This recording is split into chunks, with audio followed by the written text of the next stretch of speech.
Greetings, seekers of the light, who provide knowledge into the world of darkness.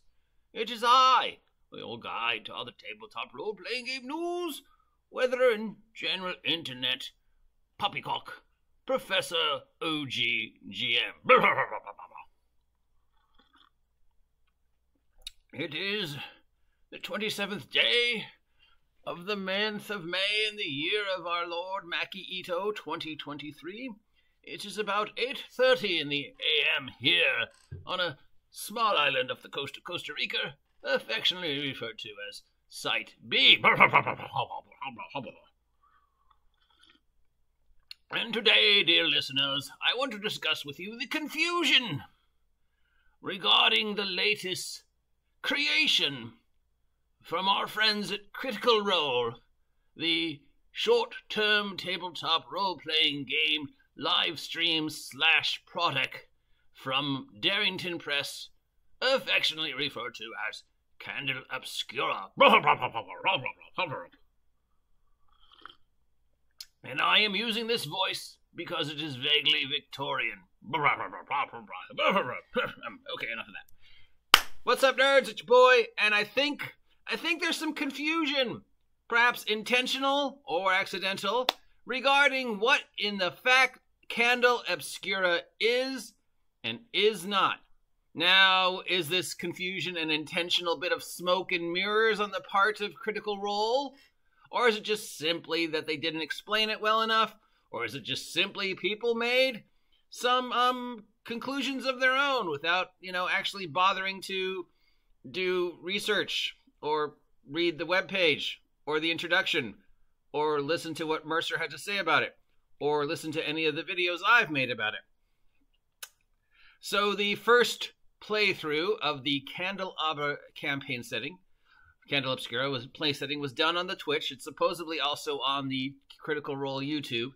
It's not, but maybe it'll be today or tomorrow, but it was done on their Twitch. Of course, it was the one you had to pay to subscribe to Twitch, but it was done on their Twitch. So, yes. And then there's bits and pieces of it on the YouTube already, as there always is. Clips, as we call them here in the trade.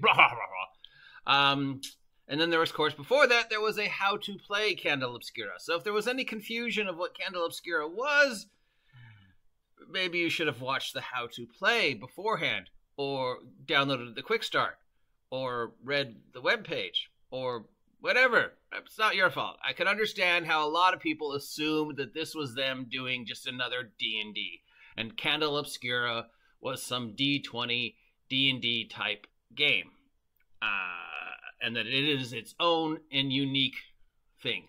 So let's break this down. Let's get to this. Let's jump on this grenade. Hopefully we can educate and illuminate my fellow seekers of wisdom in this strange era of our beloved hobby to better understand what, in fact, Candela Obscura is. But first, more coffee. Yes, thank you, Jeeves. So here at Site B, this is what we understand. All right, so we knew, anybody who said otherwise, we knew that they were going to make their own game. It wasn't a matter of if, it was a matter of when. They announced they were making 2 games. 2 new role-playing games, plus the existing one that they were already working on. The first game they are working on is called Illuminated Worlds. This is a D6 dice pool system similar to, well, basically, pretty much Blades in the Dark.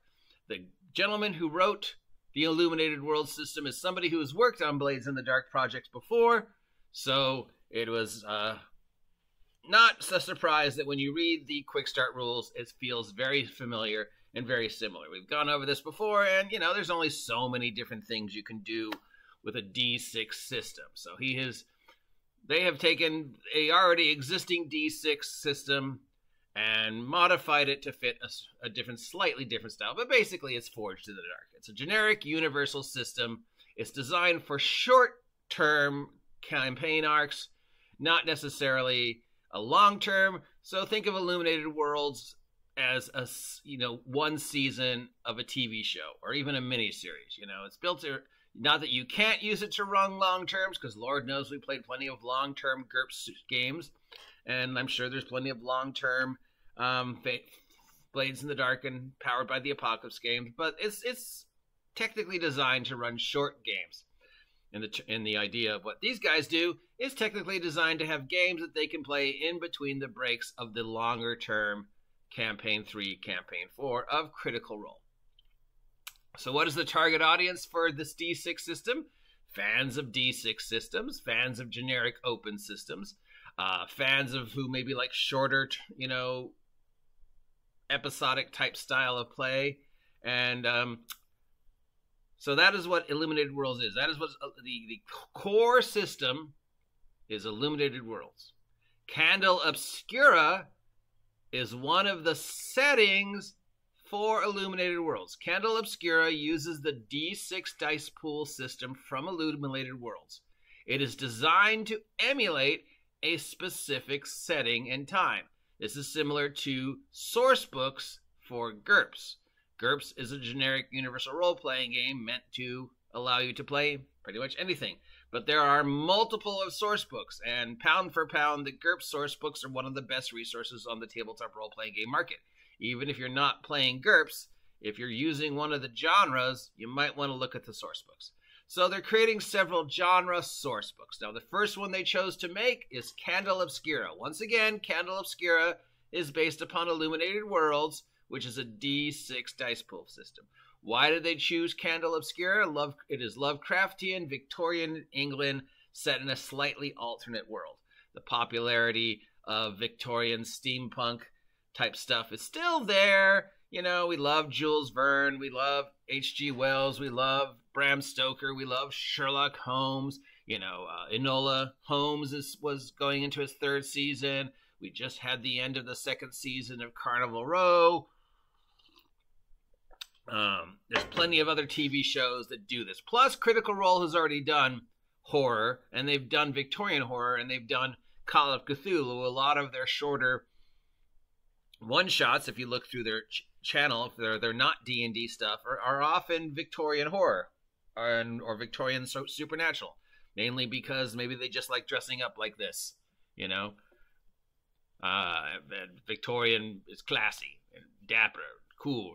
So, yes. So they chose this setting because they already had an established audience for them doing Victorian, Lovecraftian,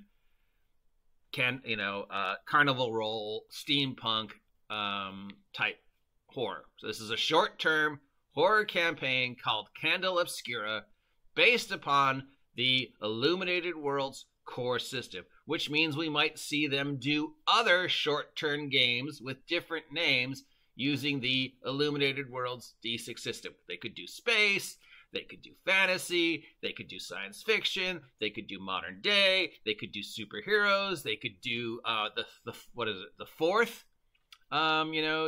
Trinkets Honey Heist using this system. This system allows them to play all sorts of other styles of games that aren't D20. So going back to the original, this is not a D20 system. This is not in any way, shape, or form associated with Dungeons & Dragons. It is not trying to compete with Dungeons & Dragons. It is for a completely different audience using a completely different system. If you are a fan of Victorian, Lovecraftian, horror / Victorian, arcane / steampunk, this is the style of game Candela Obscura is. But Candela Obscura is not the game. It is just a source book campaign setting. Now, to add to the confusion, there is a quick start rules available for the Candela Obscura setting, explaining the very specific rules for this setting involving magic and horror and sanity. They are also coming out with a hardcover, most likely, source book, similar to all the source books you've seen for GURPS, explaining in detail this setting. So it'll take everything that's on the quick start and expand upon it to present you with the first edition of a complete way to play this style of play. Play this style of game. So once again, Candela Obscura is the campaign setting. Illuminated Worlds is the system. It is a D6 dice pool system that has nothing to do with Wizards of the Coast or Dungeons & Dragons.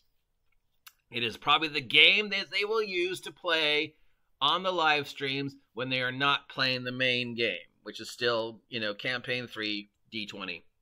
So, You know, if they decide to do a Halloween one-shot, Candela Obscura. If they decide to do a short-term space game like they've done in the past, Candela Obscura. If they decide to do another episode of Trinket's Honey Heist, Candela Obscura. This will be the core system for everything they do and make going forward that isn't D20 fantasy. It is now, moving on to the next one. Towson Jeffy did not create this. He is not the Dungeon Master. He is the guide. He is playing the character that sets the stage for each episode. These are episodic. They can be watched in any order. It's not a continuing story. It's a short-term miniseries set in this world. He is playing a character similar to Rod Serling at the start and the end of Twilight Zone. He is not the Dungeon Master. So people who were complaining about his skill as a Dungeon Master or his creativity, you obviously didn't watch it because he wasn't the Dungeon Master. Mercer was the Dungeon Master for the first episode.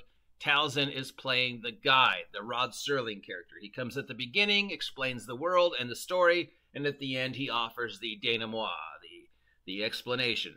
You know, like, should, you know, he'll be there at the end going, well, now we have seen how this has played out. Perhaps had Laura's character chosen wisely, things might have ended differently. But that is the way of the world of the shadows. I am but a lighthouse keeper here in the world of Candela Obscura. And then the theme music would play and he'd fade out.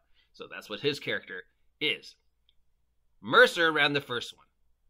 He was the DM of the first episode. It was episodic, which means the next one could be run by somebody completely different. Maybe Sam will run it. Maybe Marisha will run it. Maybe one of the new staff will run it. Maybe I'll run it. Maybe TJ Storm will run it. Maybe your mom will run it. Maybe a turkey sandwich will run it. We don't know. We just know that Towson Jeffy is not the DM. He is the narrator. Matt Mercer narrated the first episode. This is episodic. Now, Daggerheart, the dagger in the heart. Daggerheart is not out yet. We don't know anything about it other than it is a fantasy role-playing system that they claim they've been working on for a while. We will see at least hints of it at Gen Con, which I believe is in June, but I could be wrong. And it is meant to compete with the same audience that is currently D&D fans. So if you're worried about Illuminated Worlds being the game that is the threat to D&D, no, it's not. Completely different audience, completely different system, completely different style of play. Daggerheart, on the other hand, definitely is meant to be competition to Dungeons & Dragons. It will most likely be a D20 system because they already have an audience for D20 system. Most likely, Campaign 4 will be run using Daggerheart, or we might see some short terms first and then a long term for Daggerheart. Daggerheart is most likely D20. We're not 100% sure, but we're 90% sure it's going to be some version of D20. Possibly roll under as opposed to roll over. D20 D&D, roll over a 15, roll over a 19, you know. And then this would be roll under. You know, your number gets higher and you have to roll under a 17, roll under a 4, that kind of thing. We don't know for sure, but that's their predictions. Is this the game that they're going to be playing in the future for their fantasy? 90% yes. There was absolutely no reason for them to continue their association with Wizards of the Coast after the end of Campaign 3. And if you've been watching even a bit of Campaign 3, you know that Wizards of the Matt Mercer, I need more coffee. Matt Mercer has used Campaign 3 basically to destroy his world and to destroy any connections that his world has with Wizards of the Coast. Changing names, killing off major NPCs, separating the connections. So at the end of Campaign 3, whatever is left of Xandria will completely be scrubbed of any influence from Wizards of the Coast or Pathfinder, allowing them to most likely present Campaign 4 using Daggerheart. Daggerheart is a fantasy system designed for long-term campaign-style play. You know, what they've been doing. So will we see Campaign 4 have any association with Wizards of the Coast? Probably not. I mean, there's a 10% chance I'm wrong, but all the facts and all the logic seems to say yes, they will make it their own D20 fantasy system. They will actively compete with Dungeons & Dragons. They will count on all the Critical Role fans abandoning D&D and following them to do whatever they do. Illuminated Worlds is first the testing the water. So once again, in closing, for those people who were confused, Candela Obscura is a campaign setting for Illuminated Worlds. What you saw them playing on the Twitch stream was the Illuminated Worlds D6 dice pool system. Let me reiterate, D6 dice pool system. The only dice you saw rolled is a D6. Candela Obscura is a campaign setting, much the same way GURP Supers was a campaign setting, or GURP Time Travel was a campaign setting. They can make other game worlds using Illuminated Worlds. The rule set currently on the webpage is the quick start rules for Candela Obscura, so it includes the specific rules for that take on Illuminated Worlds. There is also a complete Candela Obscura campaign setting book coming out, much like there are complete campaign setting books for GURPS or other generic systems. Savage World, we have Savage World Mechton and Savage World Apple Tree and whatever. You come up with a campaign setting, you do the research, GURPS Vikings, whatever. So that is what it is. That is what we saw. That is what is out. It is not a D20 system. It is not has any connection with Wizards of the Coast whatsoever. It is their own unique thing. Their target audience for this right now is the people who are already watching them play Call of Cthulhu and the other mystery dark games they've done, like when they did 10 Candles and all the other stuff, and who are used to them playing other games besides D&D and want to see them play more short, episodic games. So this is an episodic, limited series. It is hosted by Talzian, but Talzian is not the Dungeon Master, at least not for the first episode. Matt Mercer was the Dungeon Master for the first episode. Daggerheart, the dagger to the heart of Wizards of the Coast. Tell me they didn't pick that name on purpose. I dare you. Tell me they did not choose the name Daggerheart. One, because of the association with a certain video game franchise. And two, dagger to the heart. This, when it comes out, it's not out yet. Daggerheart is not out yet. Will be direct competition for D20 Dungeons and Dragons from Wizards of the Coast. Daggerheart will not be made by Wizards of the Coast. It'll be made by Darrington Press. It is a system they claim they've been working on for a long time. It will be long-term campaign fantasy based, which means highly likely